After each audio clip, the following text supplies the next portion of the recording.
Madame, Monsieur, bonsoir. Nous sommes très heureux de vous savoir nombreux devant votre petit écran pour regarder votre émission sabbatique de guest sur la télévision républicaine. Et ce soir, nous revenons sur une question de grande importance dans notre pays. Les échéances électorales les plus importantes également après la présidentielle sont annoncées pour cette année. Il s'agit des législatives et municipales. Et les acteurs sortent donc déjà des terres pour ce challenge qui s'annonce très houleux dans notre pays. De Guest, votre émission ce soir a le plaisir donc de recevoir le colonel donc à la retraite. Il s'agit de Samuel Ekembe. Il a terminé justement ses 3 ans de réserve mobilisable pour ce qui est de l'armée camerounaise. Il est le président de l'Union républicaine. Il s'agit d'un parti politique sans doute qui prendra part à cette élection ou à ces élections si vous voulez pour ce qui est législatif et municipal cette année. Nous avons donc le plaisir de l'accueillir ce soir sur The Guest. Reste qui des nôtres.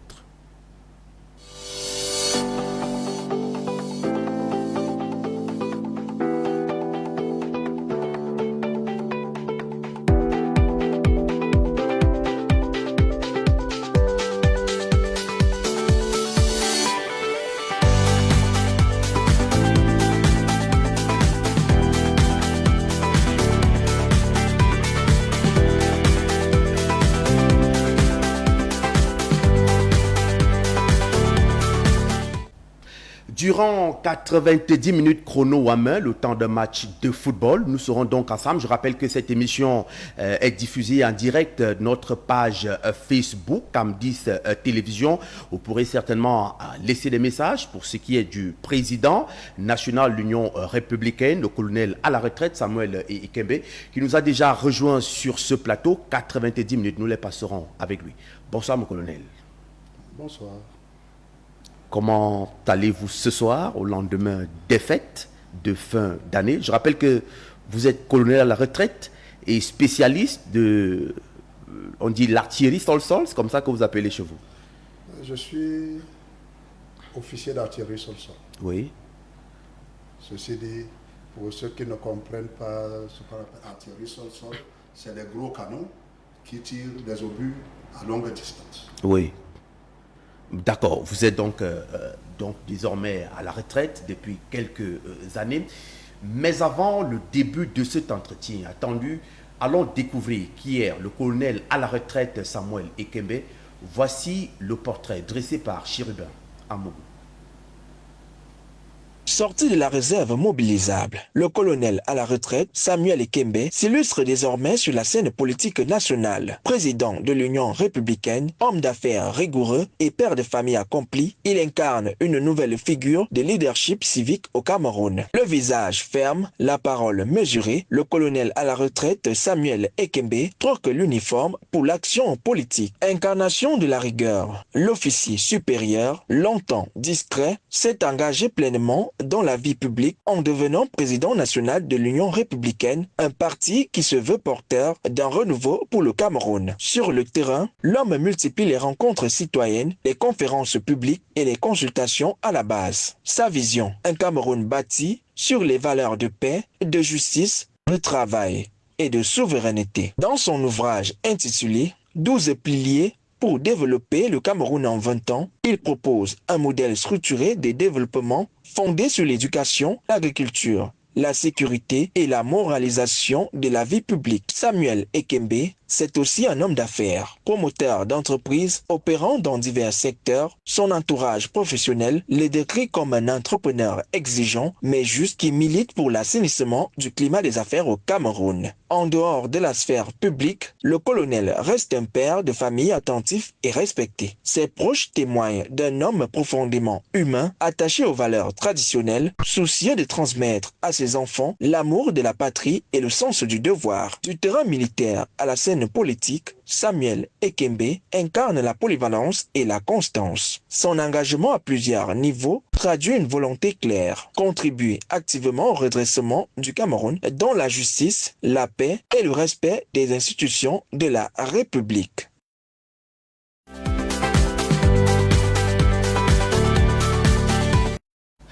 Voilà donc le portrait du colonel à la retraite Samuel Ekembe qui a été dressé par Chérubin Amougou.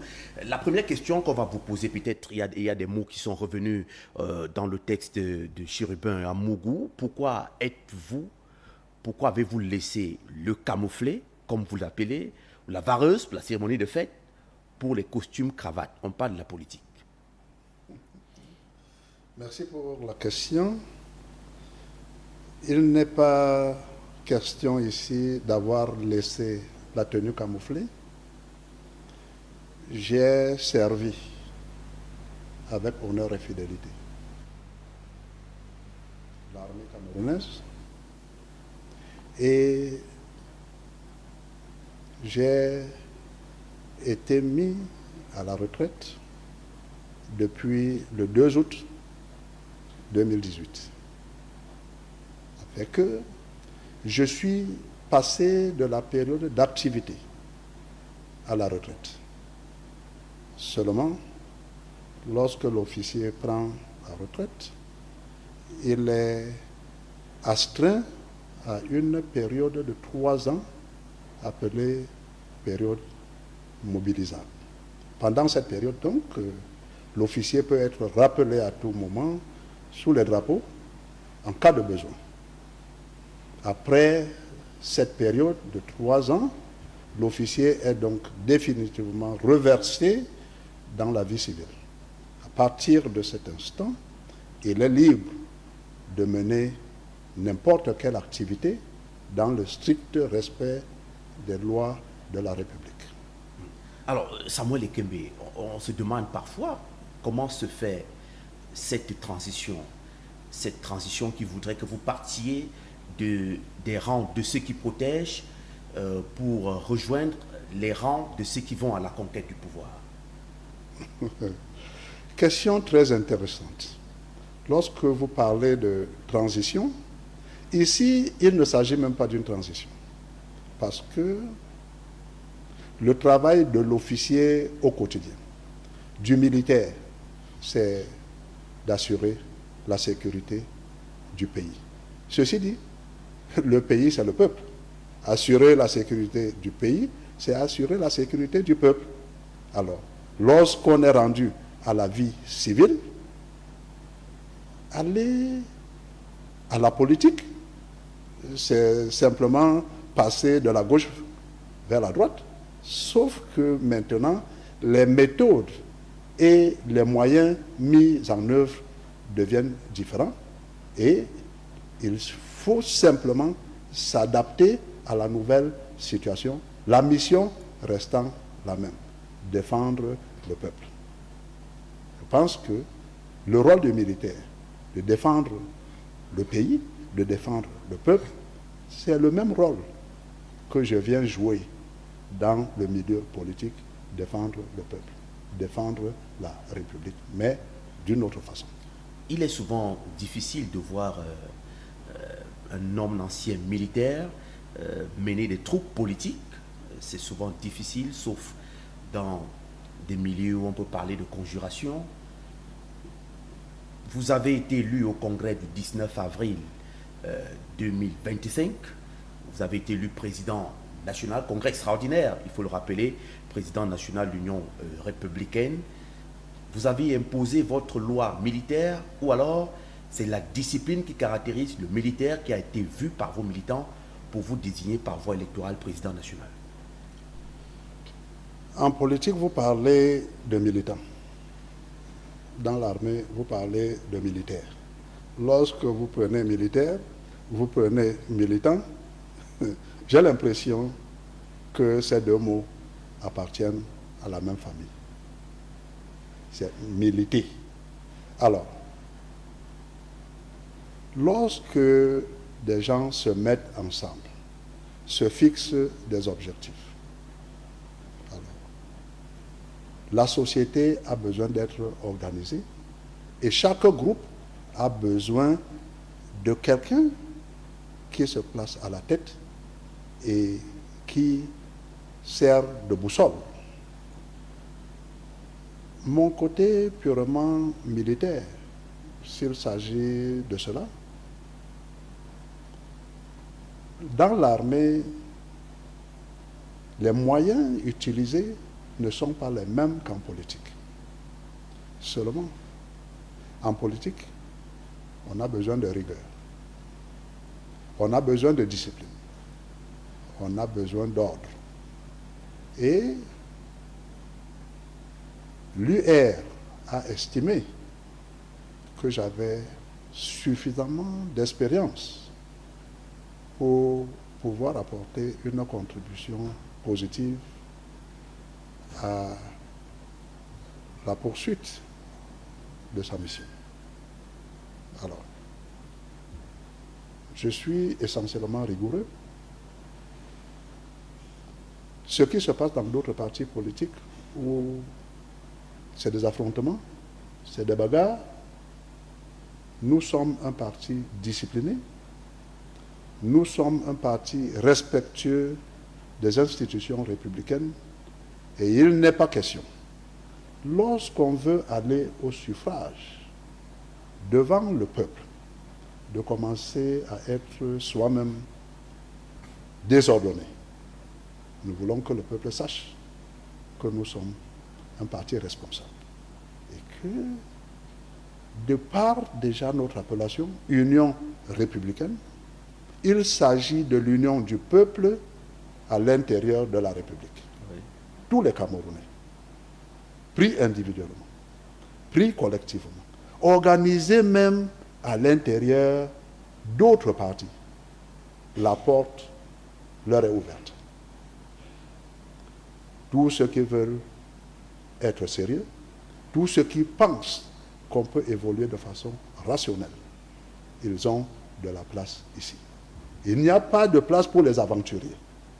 C'est de ça qu'il est question. Nous sommes sérieux. Et nous voulons que le peuple nous fasse confiance. Alors, vous avez dit dans vos propos que l'Union républicaine, c'est bel et bien l'appellation de votre parti, UR, a bien voulu que vous poursuiviez les actions qui ont été pensées.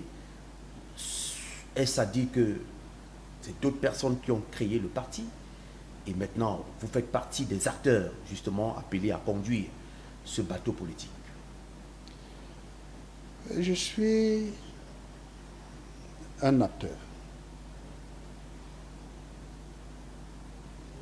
Cet acteur qui est placé au-devant d'autres acteurs pour qu'ensemble nous accomplissions la mission.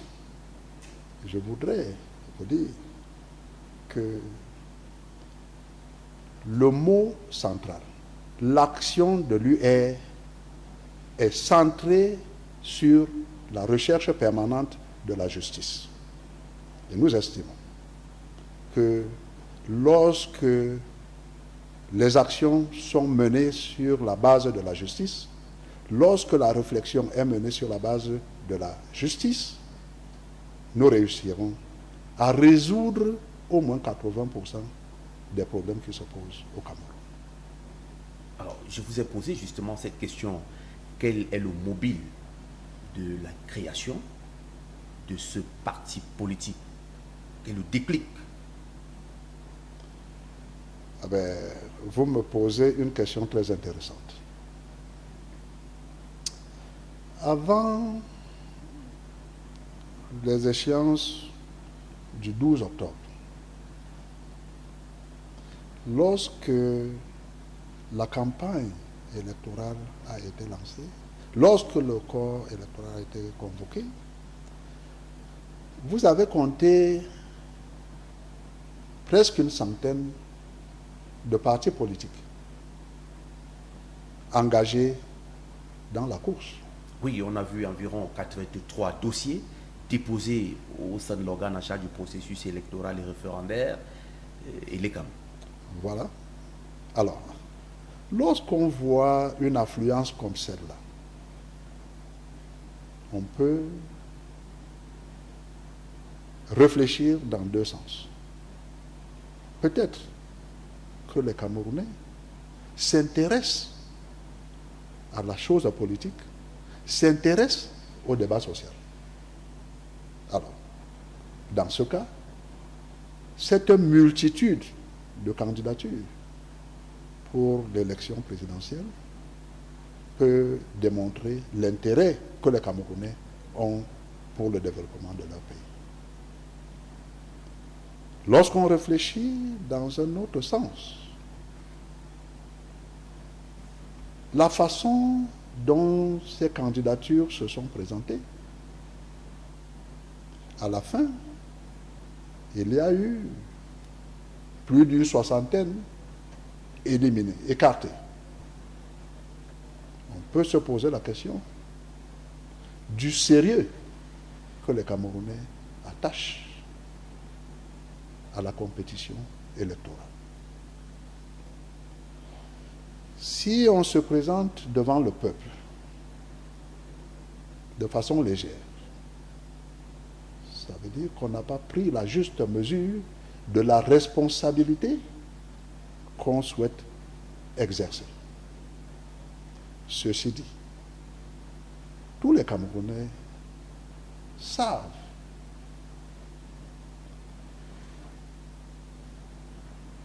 que tout parti politique concourt au suffrage. Et qui dit suffrage dit recherche de responsabilités. Oui. Ces responsabilités à tous les niveaux. À la base, nous avons les municipalités, nous avons les législatives et nous avons les sénatoriales et la présidentielle. Alors, si on demande au président d'un parti la motivation de la création de son parti, c'est une question qui n'a pas de sens, parce que tout parti politique concourt à l'exercice du pouvoir. Et UR se prépare dans ce sens.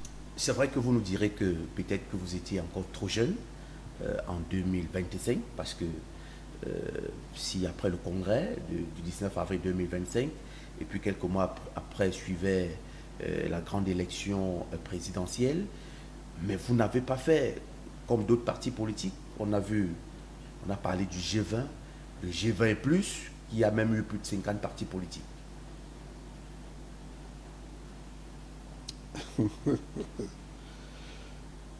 Alors, j'ai parlé tout à l'heure de la pléthore Oui. de candidatures.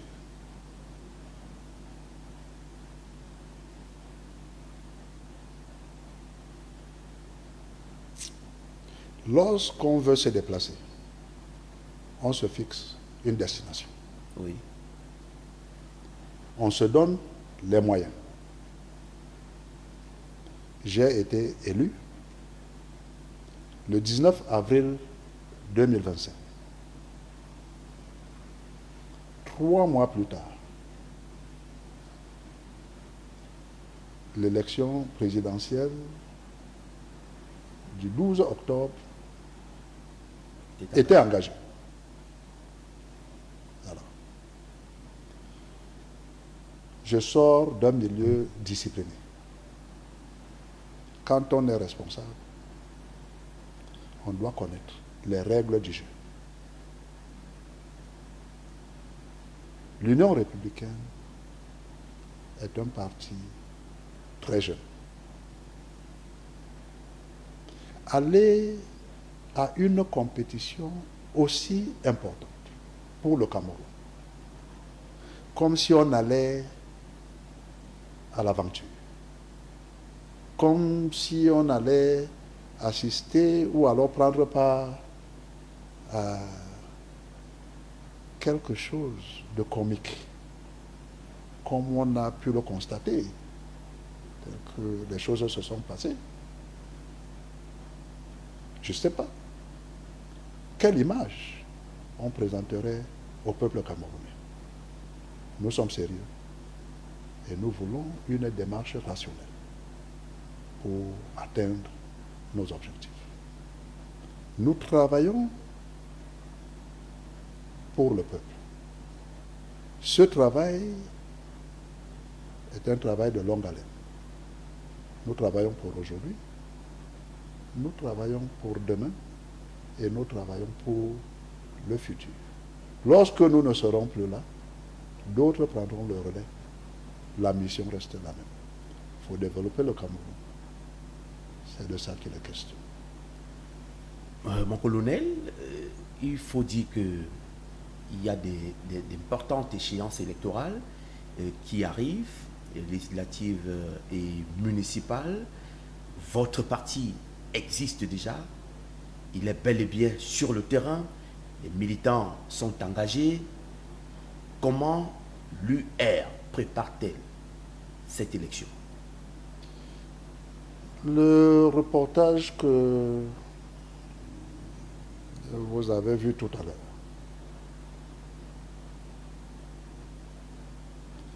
est un début de réponse à votre question. Les Camerounais ont envie de participer au débat politique.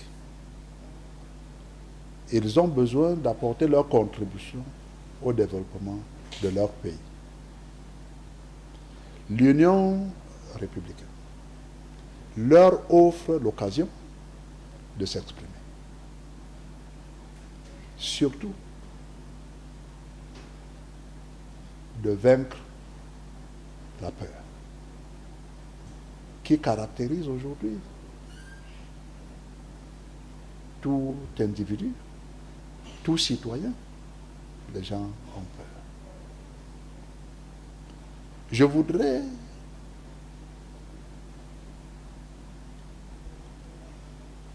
que la peur s'éloigne, que les Camerounais aient confiance en eux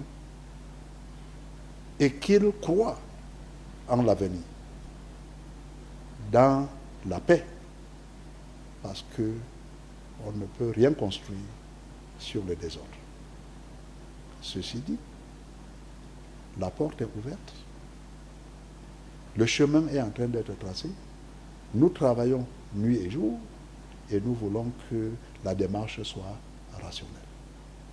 Lorsque la démarche est irrationnelle, l'évolution se fait par contradiction et cette évolution finit par se casser du fait de ses propres contradictions. Nous ne voulons pas entrer dans les contradictions. Nous voulons le rationnel. Il ira doucement, mais il ira sûrement. Alors, vous avez donc, le Cameroun compte 360 arrondissements, 58 départements et 10 régions. Est-ce que votre parti va concourir à l'expression du suffrage universel dans les 10 régions du pays? Vous en avez les capacités? Il ne s'agit pas ici d'avoir les capacités. Un parti politique, ce n'est pas le président. Un parti politique, c'est le peuple. Dans chaque région du Cameroun, il y a des citoyens qui se reconnaissent dans l'Union républicaine. On a vu d'ailleurs dans le reportage quelques citoyens du Septentrion qui étaient là. On a vu d'autres figures même de l'Ouest qui étaient également là. Vous comprenez donc que c'est l'ensemble de ces populations prises par région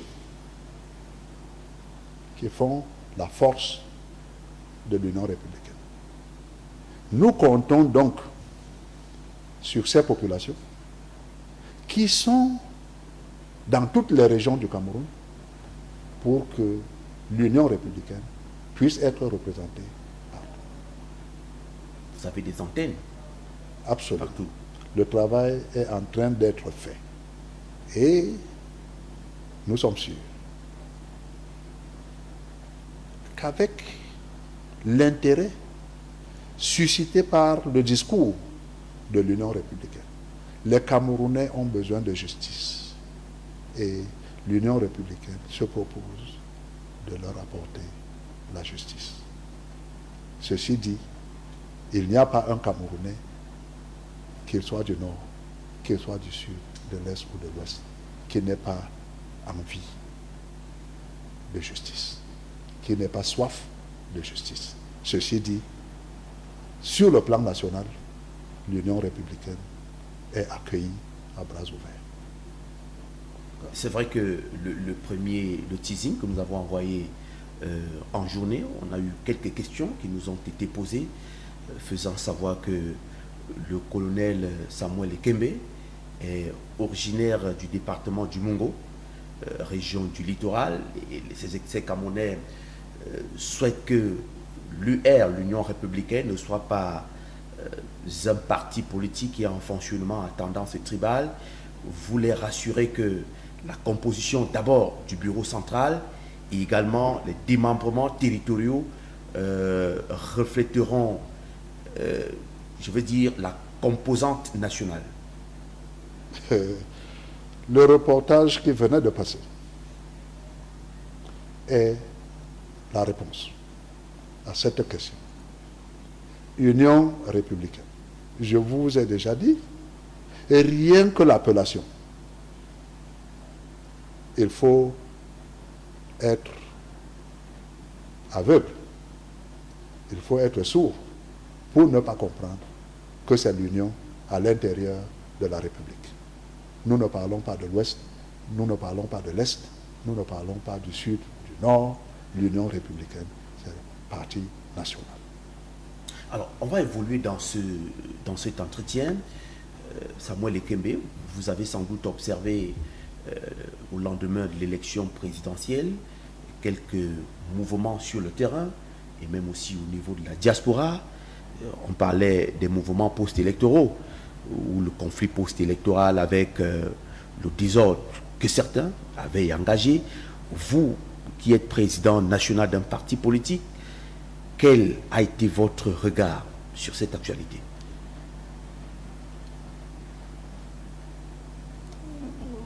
Mon regard sur cette actualité,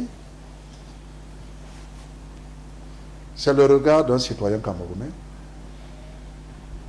qui voit son pays aller à la dérive.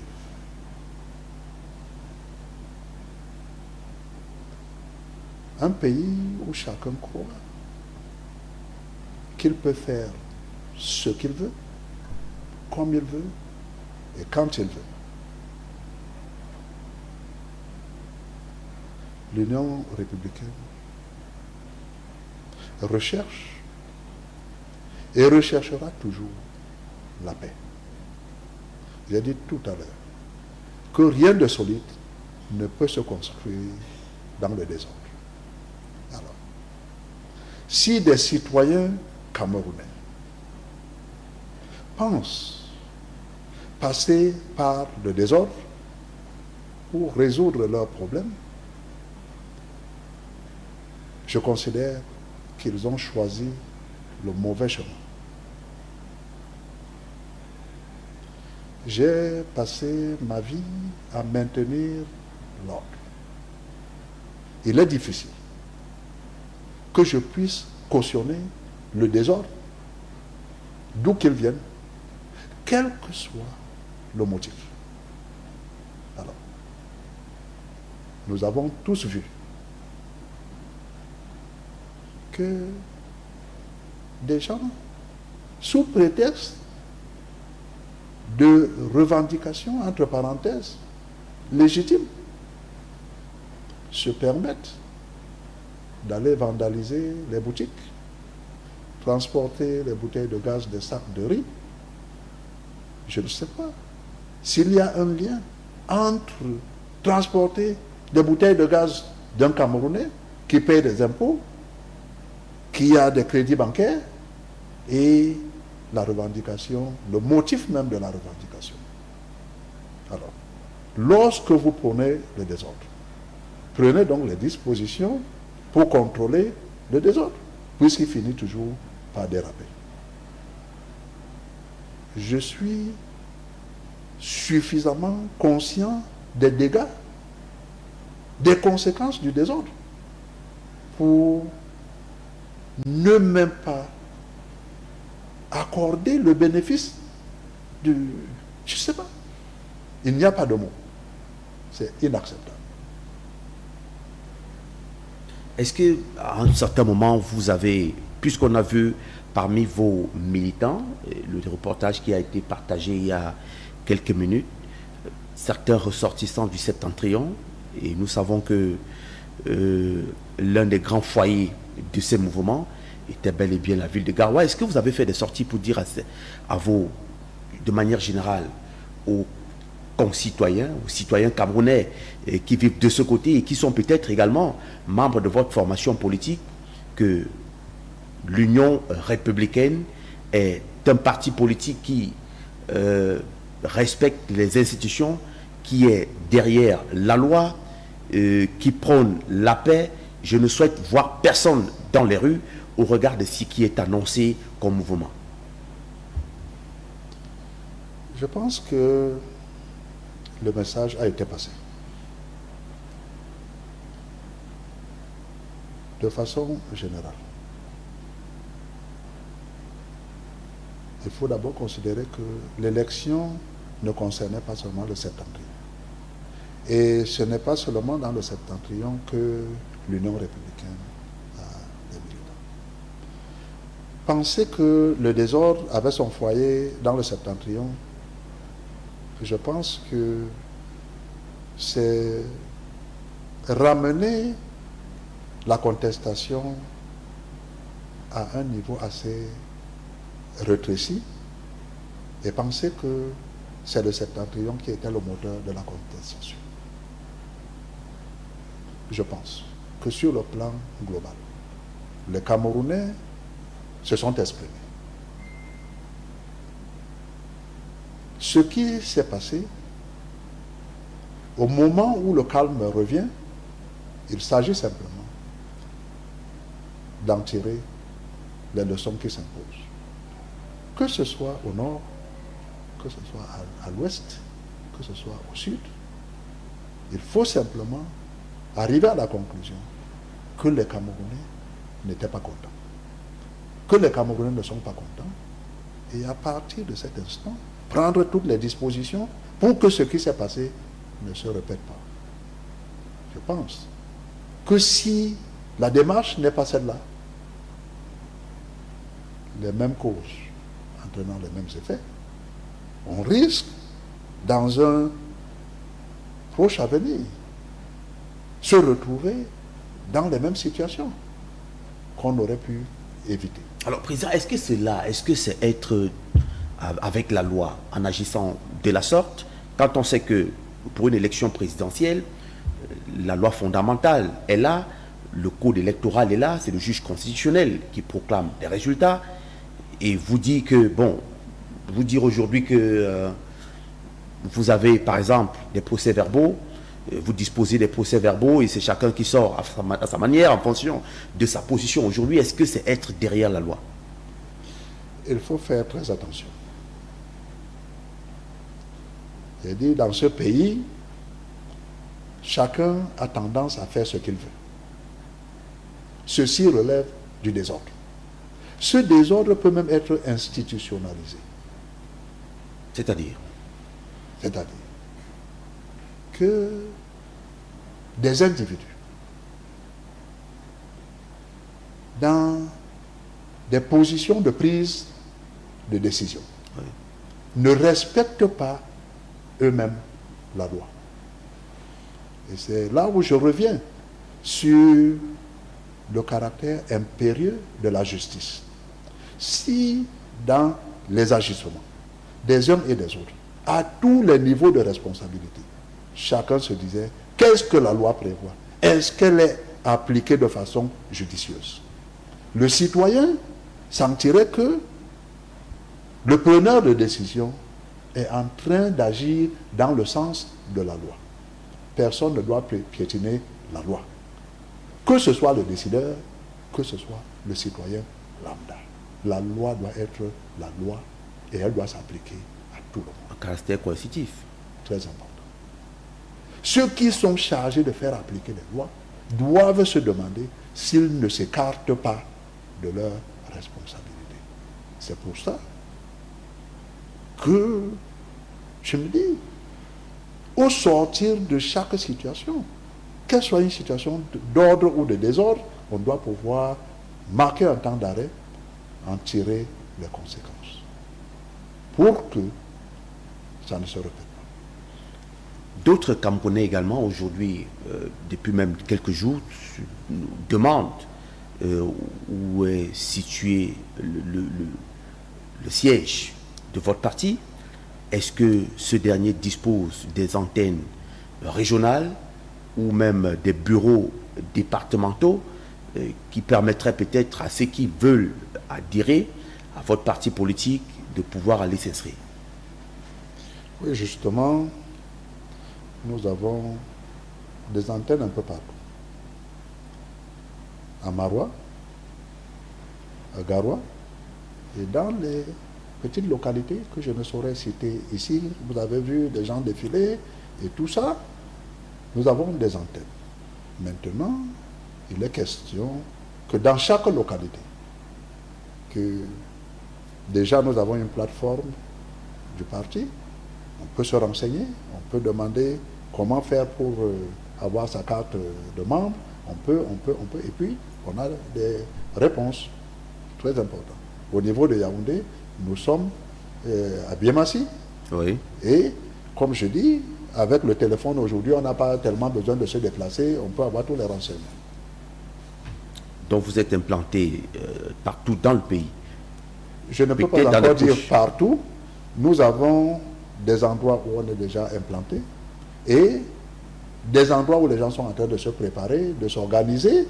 Et lorsque ça prend corps et que tout est mis en forme, l'autorité administrative est donc informée de l'installation du parti dans sa localité. C'est ce que nous sommes en train de faire. Je rappelle que vous êtes auteur d'un ouvrage important qui, vous nous avez donné un exemplaire ici sur le plateau. C'est un cahier de réflexion. Vous avez dit cahier de réflexion du président national de l'Union républicaine, UR, le colonel à la retraite Samuel Ekembe. Dans cet ouvrage, vous présentez les 12 piliers, justement, pour changer le Cameroun en 20 ans. Qu'est-ce qui a motivé la rédaction de cet ouvrage? Il est riche, même s'il n'est pas volumineux. Peut-être avec la régie, va nous permettre de zoomer. Va zoomer cet ouvrage à l'antenne. Il s'agit bel et bien des 12 piliers pour changer le Cameroun en 20 ans. Le réalisateur va peut-être zoomer cet ouvrage à l'antenne.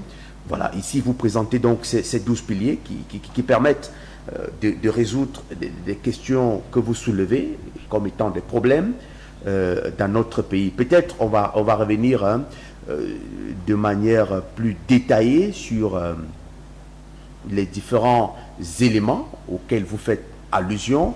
Voilà, ceux qui sont à la maison peuvent voir cet ouvrage qui s'affiche donc à l'écran. Il s'agit du cahier de réflexion du président national de l'Union républicaine. 12 piliers pour changer le Cameroun en 20 ans. On va revenir donc sur cette question. Qu'est-ce qui a motivé la rédaction de cet ouvrage? Nous avons essayé de le parcourir. Il y a justement des segments très importants qui concernent la vie de notre pays tout entière, la vie tout entière de notre pays. Et nous avons justement vu, il y a des questions de gouvernance, et gouvernance des institutions fortes. Vous avez parlé du développement des infrastructures stratégiques. On va revenir sur ces détails. Comment avez-vous, qu'est-ce qui a motivé la rédaction de ce livre? Merci pour la question. Avant toute action, il faut la réflexion. C'est pour ça que le titre de l'ouvrage, c'est un ensemble de réflexions. Oui, le cahier de réflexion. Le cahier de réflexion. J'aborde ainsi des problèmes connus par tous les Camerounais. Et je propose des solutions. J'estime qu'on ne peut pas s'engager dans une action si on n'a pas au préalable réfléchi.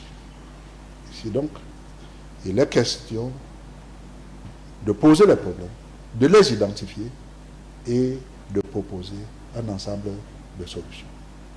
C'est de ça qu'il est question.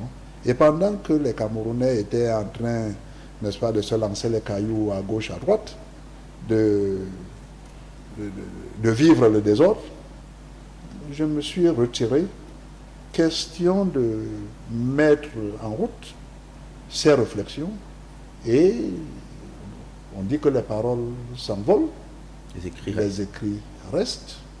J'ai voulu que ce soit des écrits qui restent.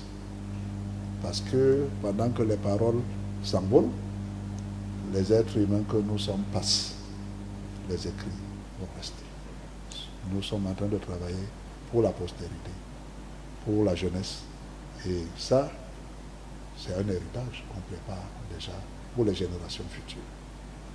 D'accord. Nous allons donner lecture de quelques grands axes que vous avez justement relevés dans votre ouvrage, un ouvrage qui peut intéresser justement tous les Camerounais et même ceux qui ne sont pas à l'intérieur du pays. Vous avez la gouvernance et institutions fortes. Vous parlez du développement des infrastructures stratégiques. Vous parlez également de la transformation structurelle de notre économie, l'économie nationale. Au niveau de la page 13, vous parlez du capital humain et l'éducation de qualité également. Vous avez la santé, la protection sociale, l'agriculture moderne et la sécurité alimentaire. Vous avez la gestion durable des ressources naturelles et environnement. Vous avez la promotion du secteur privé de l'entrepreneuriat, l'intégration régionale, la diplomatie économique. Ça, c'est pour lui parler peut-être de la communauté économique des États de l'Afrique centrale, la CEEAC, et même l'intégration sous-régionale avec la CEMAC. Ici, vous parlez de l'aménagement du territoire, du développement urbain. Vous parlez de la culture, de l'art et tourisme dans notre pays, la santé, la sécurité et la stabilité.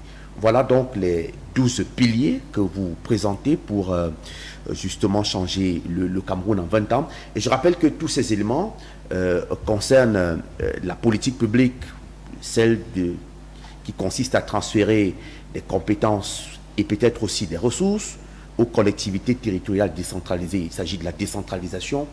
Vous qui êtes à la conquête justement du pouvoir, en commençant justement par les législatives et municipales qui sont annoncées, quel regard jetez-vous sur la décentralisation dans notre pays? Je rappelle que on parle de cette décentralisation depuis 1991, suite aux travaux de la tripartite présidée par l'ancien Premier ministre Sadou Ayatou au Palais des Congrès de Yaoundé, qui ont abouti à la nouvelle constitution du Cameroun du 18 janvier 1996, le Cameroun passant dans l'état unitaire à l'état unitaire décentralisé, avec l'introduction de la constitution dans la loi fondamentale. Nous sommes passés en 2004, la loi d'orientation en 2019, vous avez vu le code général, la loi portant code général des collectivités territoriales décentralisées. Mais certains maires, quand on les interroge, c'est pas toujours ça. Alors, vous abordez là un problème très important. Vous venez de dire que des maires disent que ce n'est pas toujours ça. Oui, ils attendent encore plus, même si ça a démarré. Alors, si ça a traîné comme ça traîne, c'est qu'il y a quelque chose qui ne va pas.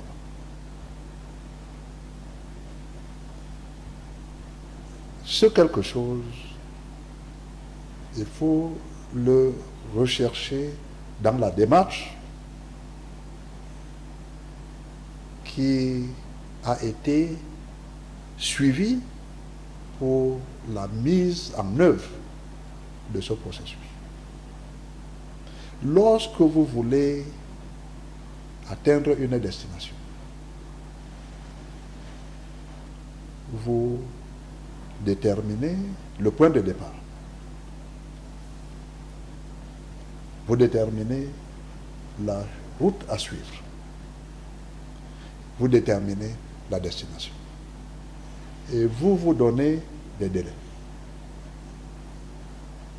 Alors, dans la mise en place de la décentralisation, est-ce qu'on s'est fixé des délais?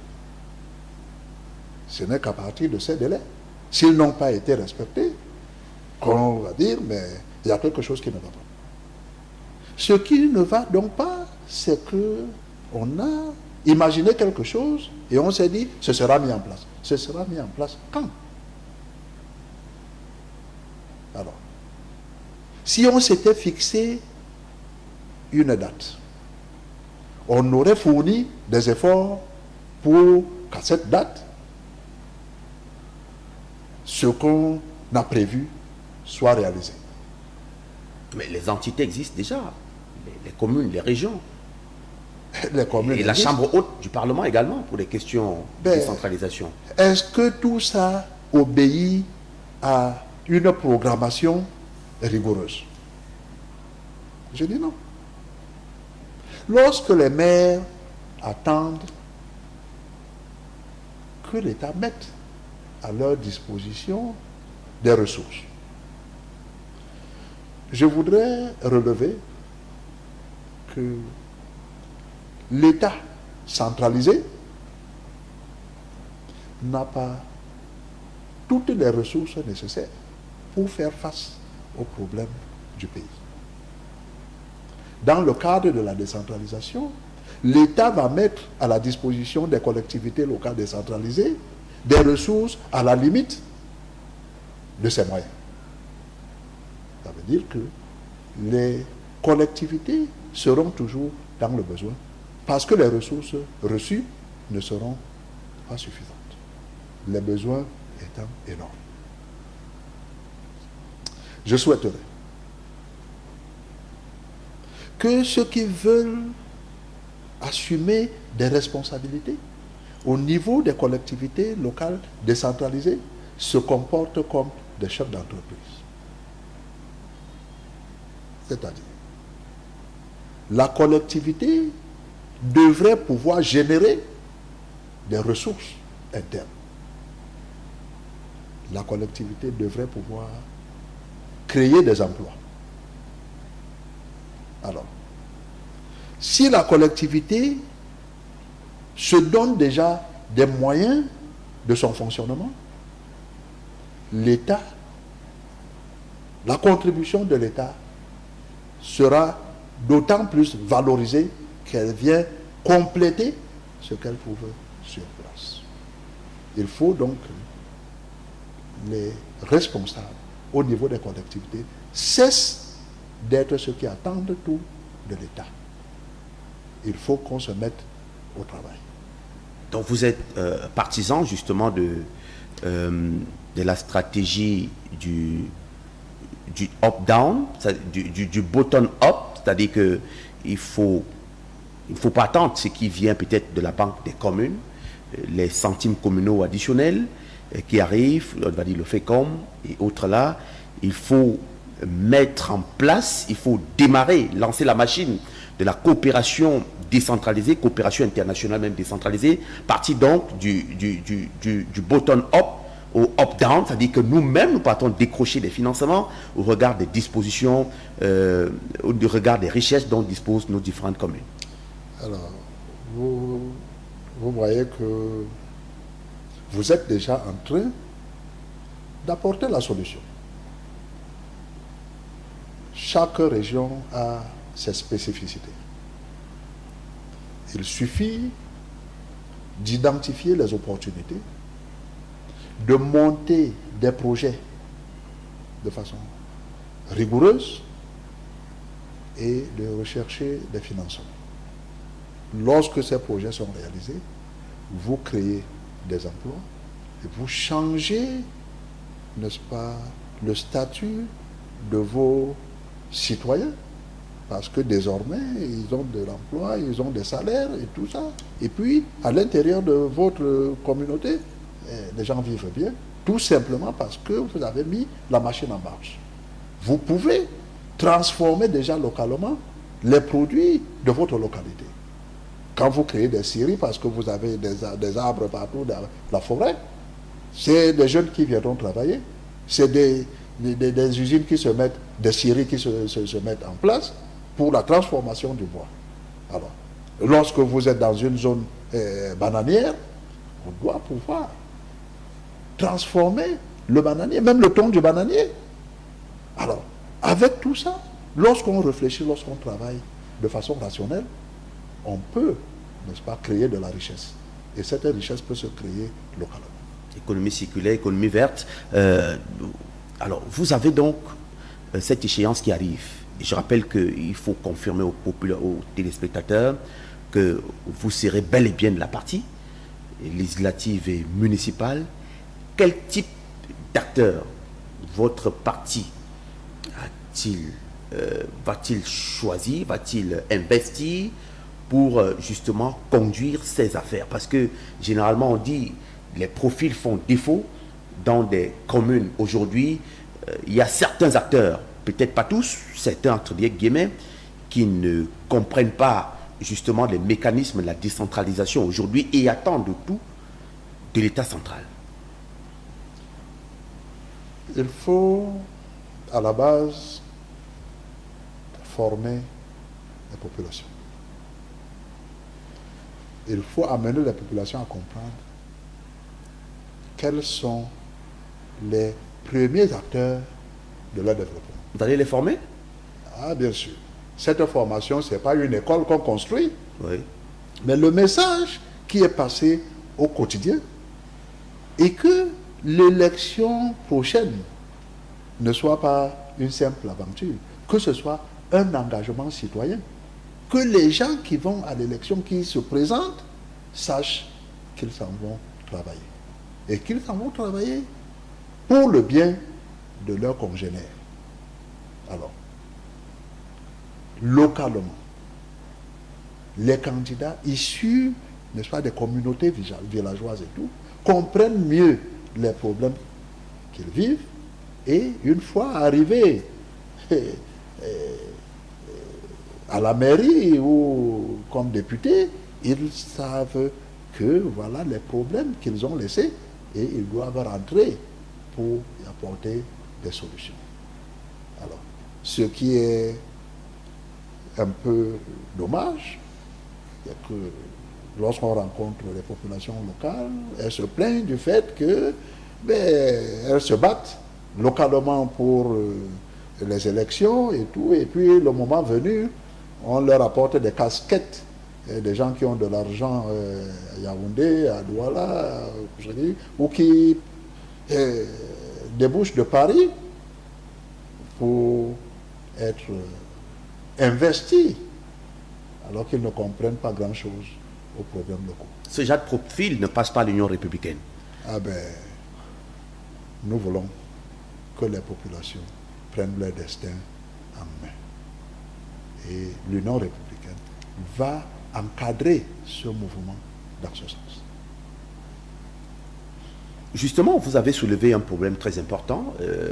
C'est une situation très importante dans notre pays. Je rappelle qu'il nous reste encore environ 25 minutes pour cette émission. Vous avez soulevé un problème très important, celui des acteurs qui sont élus. Une fois élus, ils disparaissent et puis ils reviennent le 20 mai pour s'asseoir à la tribune.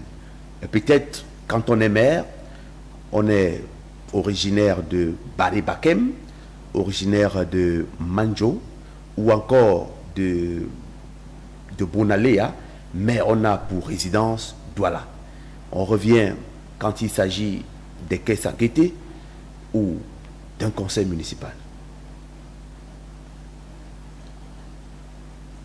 Les populations ont pris conscience des défaillances, des dysfonctionnements. Et cette prise de conscience est déjà très positive parce que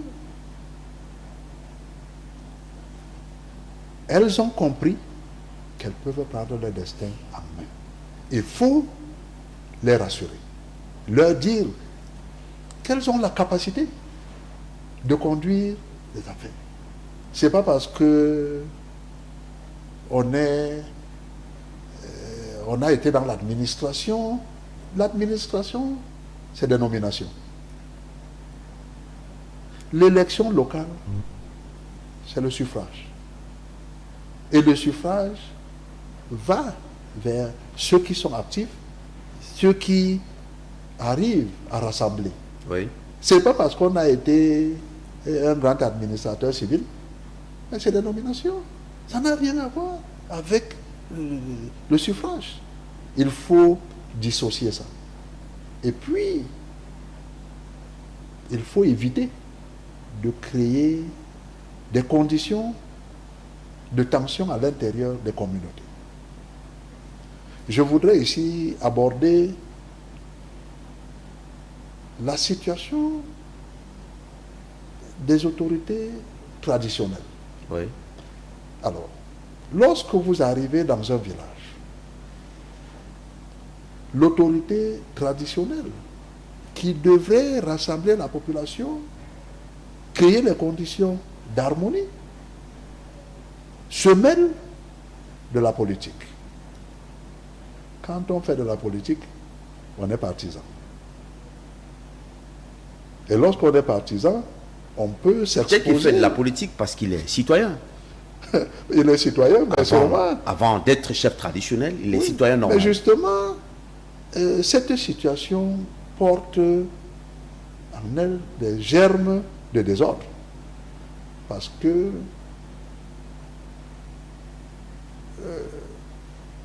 le chef devrait traiter ces populations de façon impartiale.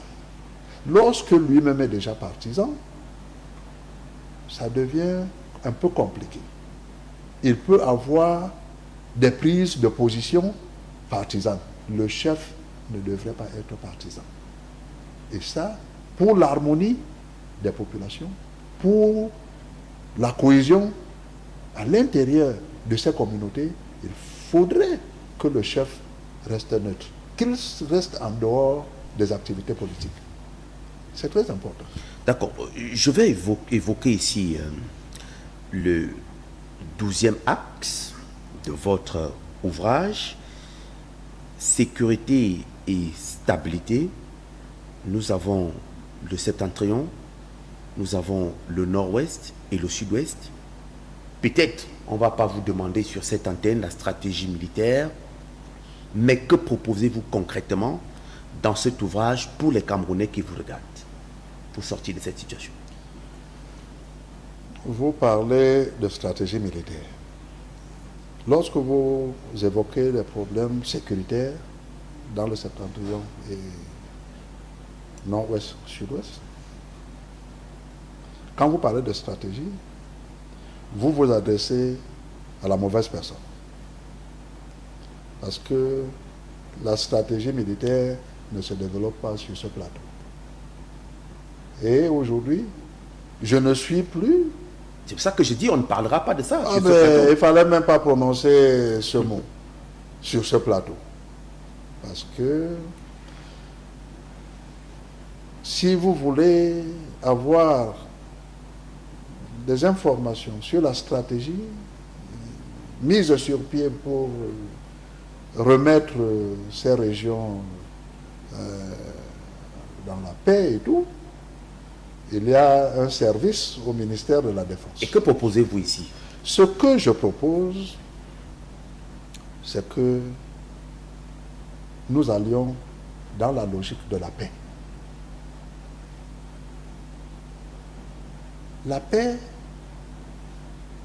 pour tous les Camerounais. Lorsqu'il y a du désordre dans un coin de ce pays, c'est tout le pays qui en ressent les conséquences. C'est exactement comme le corps humain.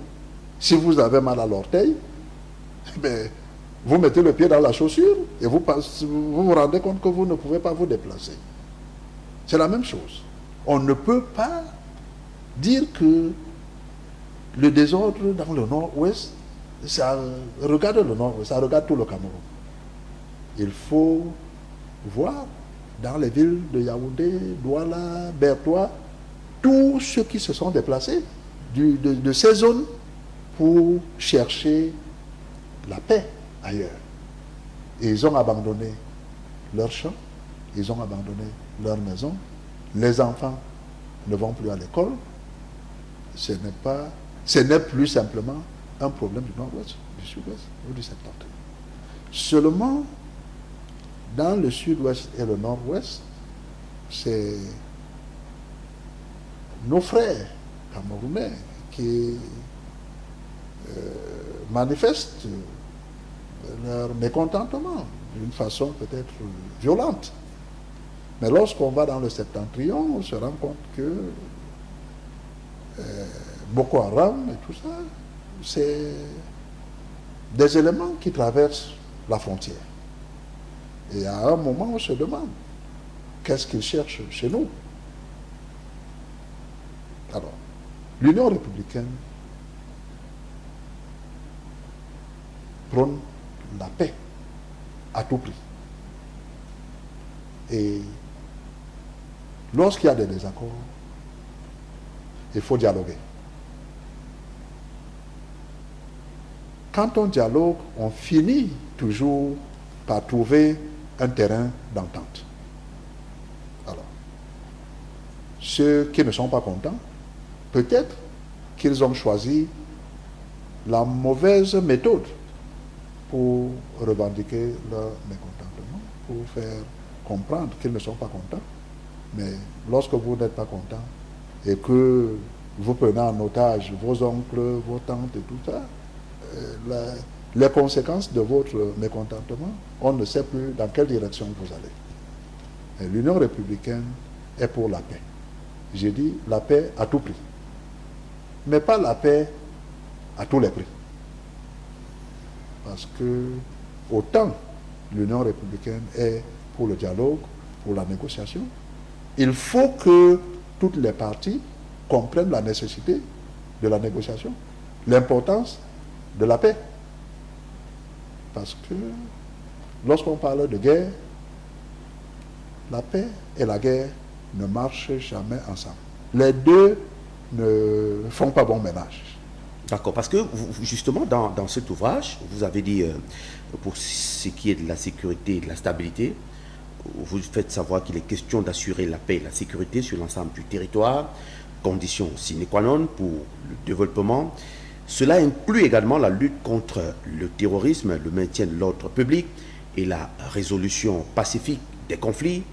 Ces piliers interconnectés complémentaires nécessitent donc une vision claire, un engagement politique fort et une mobilisation de toutes les forces vives de la nation pour transformer durablement le Cameroun sur les 20 prochaines années. Là, vous parlez toujours de cette synergie d'action entre tous les Camerounais. Il y a un autre volet qui nous intéresse, colonel. Depuis quelques années, cela concerne également les forces qui devraient être données aux collectivités territoriales décentralisées, les mairies et les régions. Depuis quelques années, on parle de l'agriculture. D'ailleurs, vous évoquez cela dans votre ouvrage.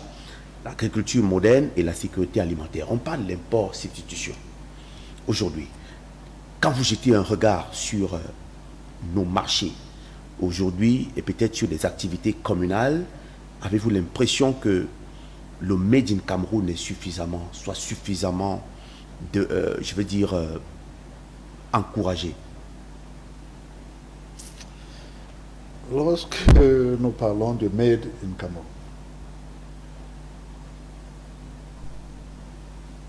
il faut que nous fassions très attention.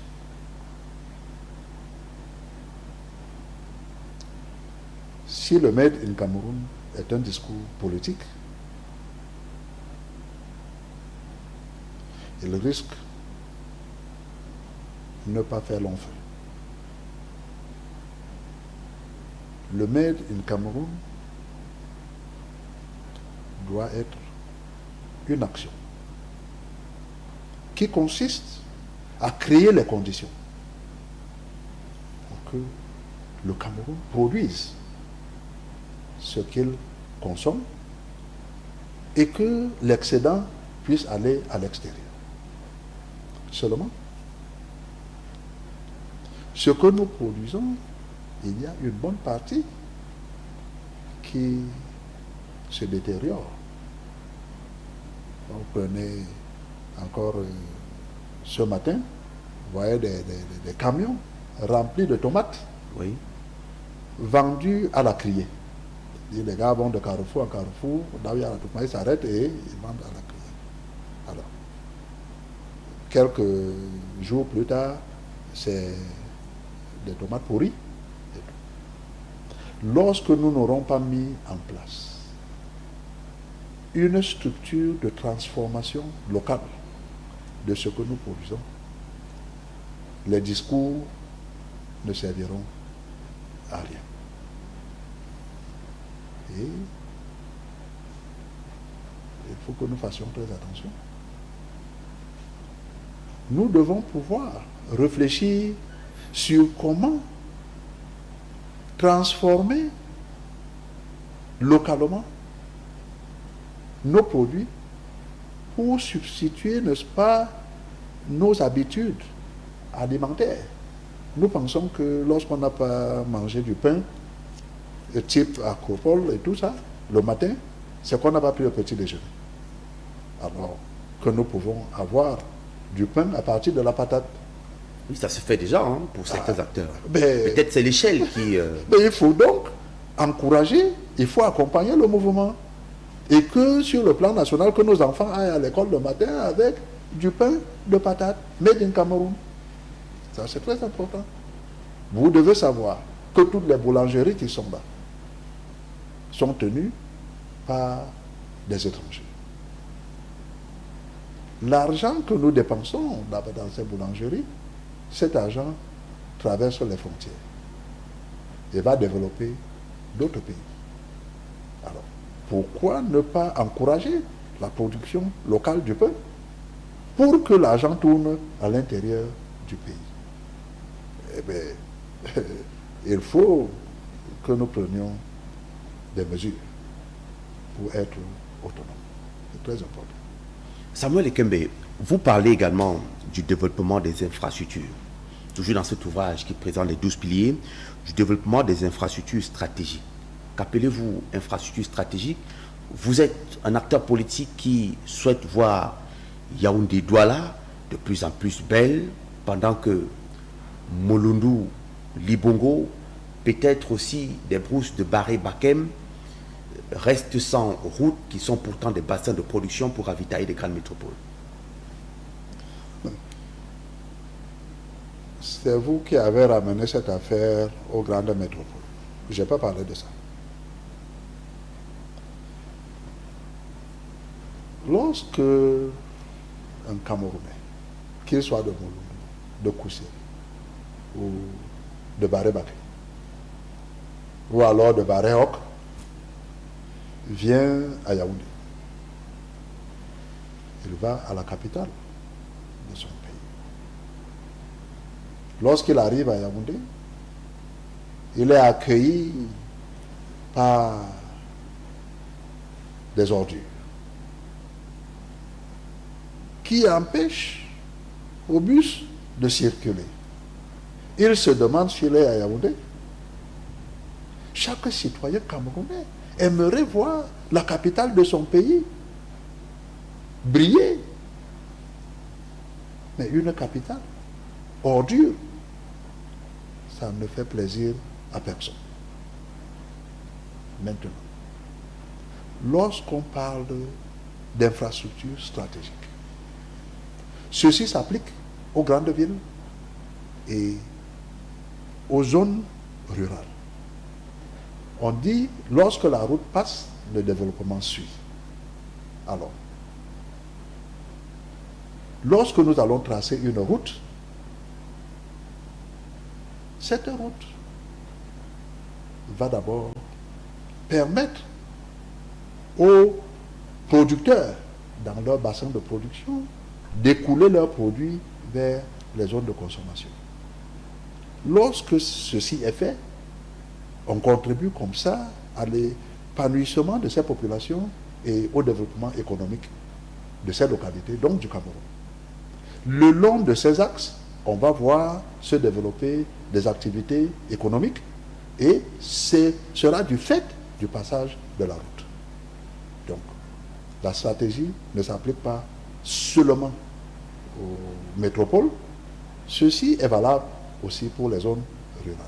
C'est-à-dire qu'il faut aussi entretenir les routes départementales, les routes communales, peut-être aussi les pistes agricoles. Oui, ce que nous voulons dire ici, c'est que en matière de route, d'ailleurs, il ne faut pas construire une route qui, 2 mois, 3 mois après, se dégrade. Vous appelez ça des routes gravillonnées et tout ça, c'est des histoires. On voit tous les jours que ces routes ne durent pas et on continue à utiliser les mêmes méthodes. Si nous voulons construire une route, si c'est une route rurale, alors, que ce soit une route en terre, bien entretenue, mais lorsqu'on veut faire une route définitive, qu'elle soit une route définitive bitumée et qui va durer très longtemps. C'est très important parce qu'il ne sert à rien de gravillonner une route et 3 mois après, le gravier est parti. C'est des dépenses en l'air. Il faut tirer la leçon de ce que nous voyons. Ce qui ne va pas, il faut qu'on corrige. Dans votre vision politique, on va déposer votre ouvrage. Dans votre vision politique, vous parlez beaucoup plus de l'équité, l'égalité, du mérite, le sens du patriotisme également. Nous avons cette gangrène qui est restée comme un serpent de mer, la corruption. La corruption, vous avez quand même des institutions qui ont été mises en place par le président de la République pour combattre efficacement ce phénomène. Vous avez le ministère chargé du contrôle supérieur de l'État. Vous avez l'ANIF, l'Agence d'investigation financière. Vous avez la Chambre des comptes de la Cour suprême. Vous avez même la Commission nationale anti-corruption. Comment voyez-vous la lutte contre ce fléau dans notre pays? Je ne suis pas sûr que vous avez tout cité.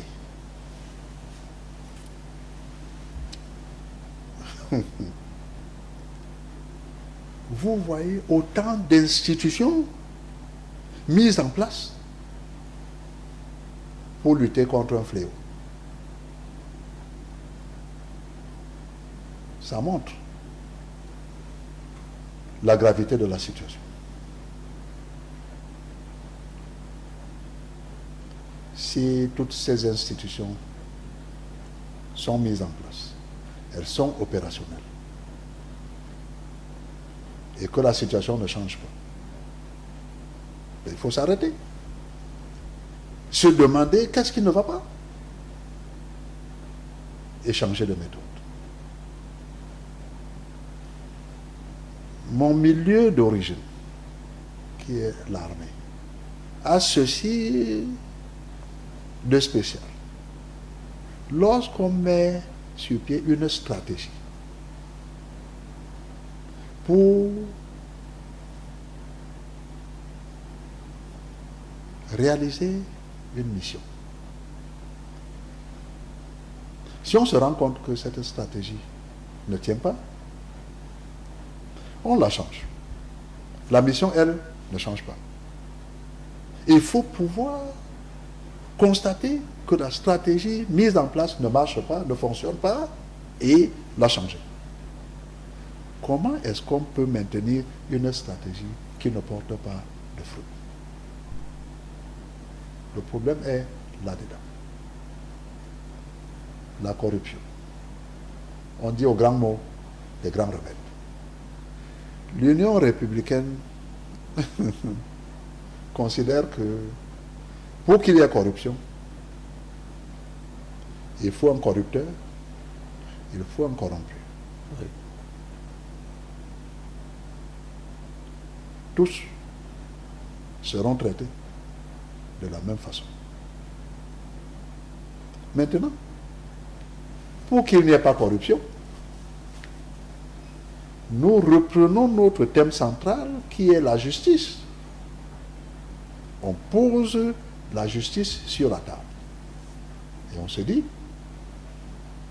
si tout le monde pense et agit sur la base de la justice, il n'y aura pas corruption.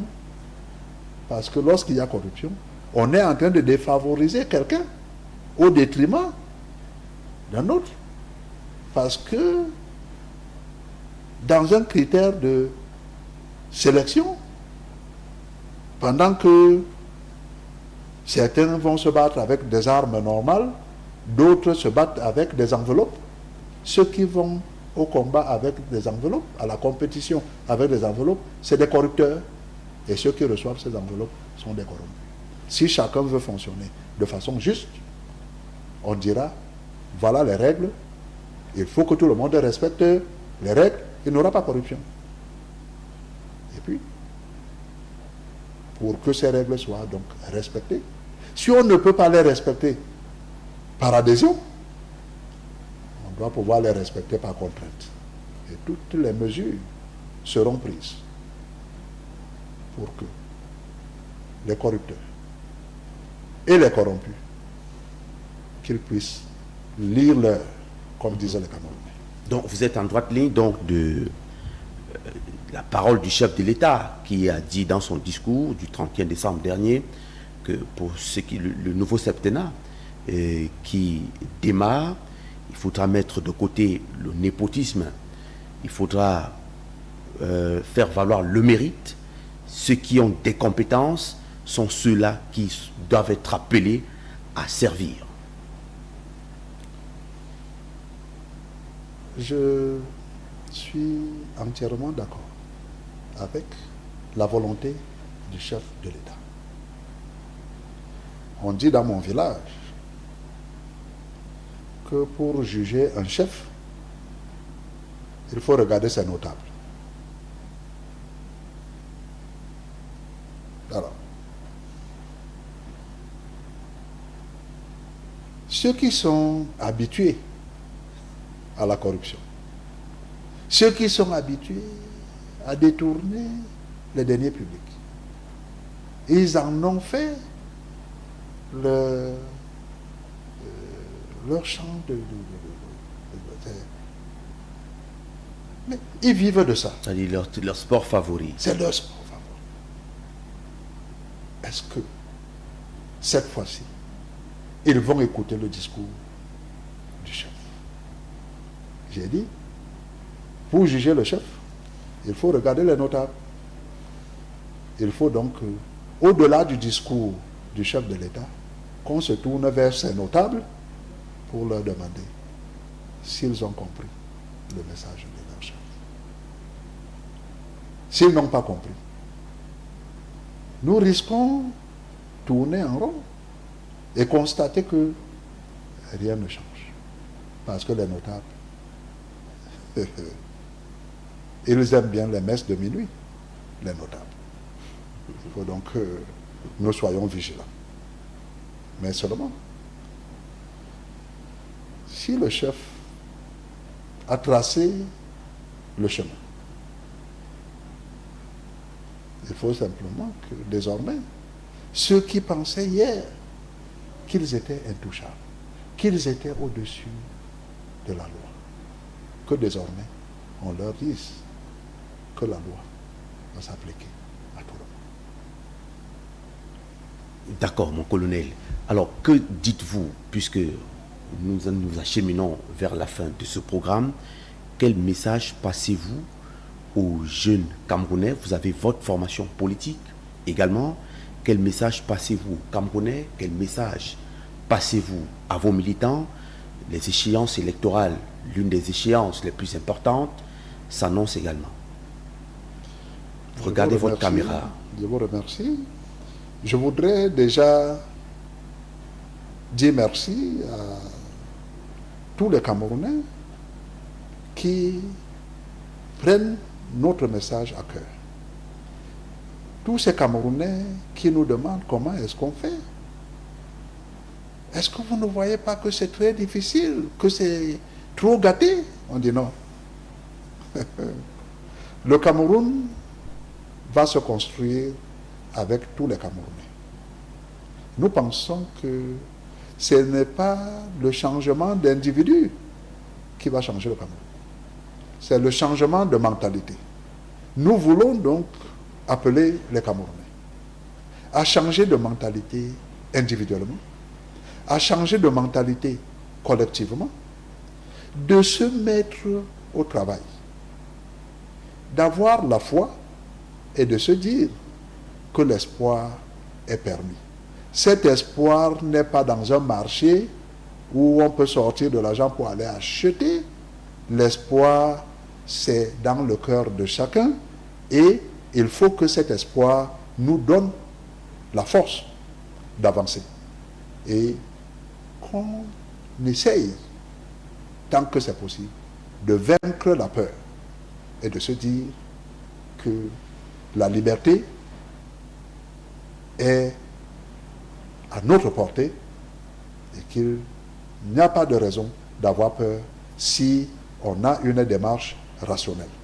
Et je pense que l'espoir est permis et je voudrais m'adresser à tous les Camerounais, à toutes les corporations et dire que nous travaillons pour que désormais, à l'intérieur des corporations, les choses se passent suivant les règles. Et que ces corporations qui travaillent pour le développement du Cameroun, qu'elles ne baissent pas les bras, et que l'Union républicaine prendra toutes les dispositions pour que le Camerounais soit content, qu'il soit heureux et qu'il soit épanoui. Je vous remercie. D'accord, ça veut dire qu'ils doivent retenir également que il y a plusieurs antennes sur l'ensemble du territoire national pour ceux qui souhaitent s'inscrire à l'UR, l'Union républicaine, justement, qui fera partie des acteurs de cette élection, ces élections législatives et les municipales. Mon colonel, on va procéder à un exercice parce que vous êtes venu avec votre ouvrage. Je souhaite que vous me le dédicaciez.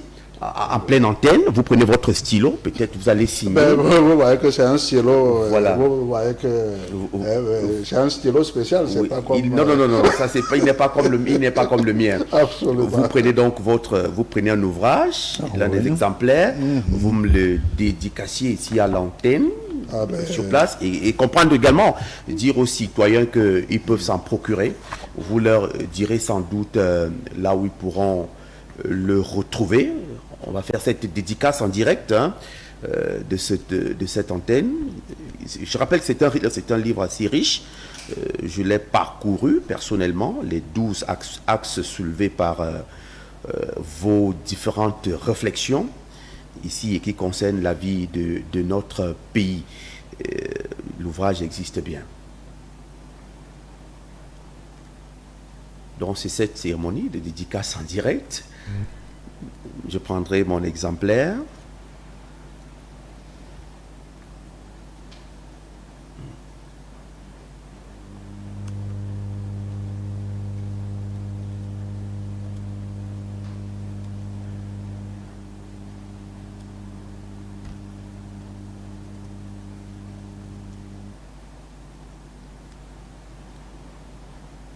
Voilà.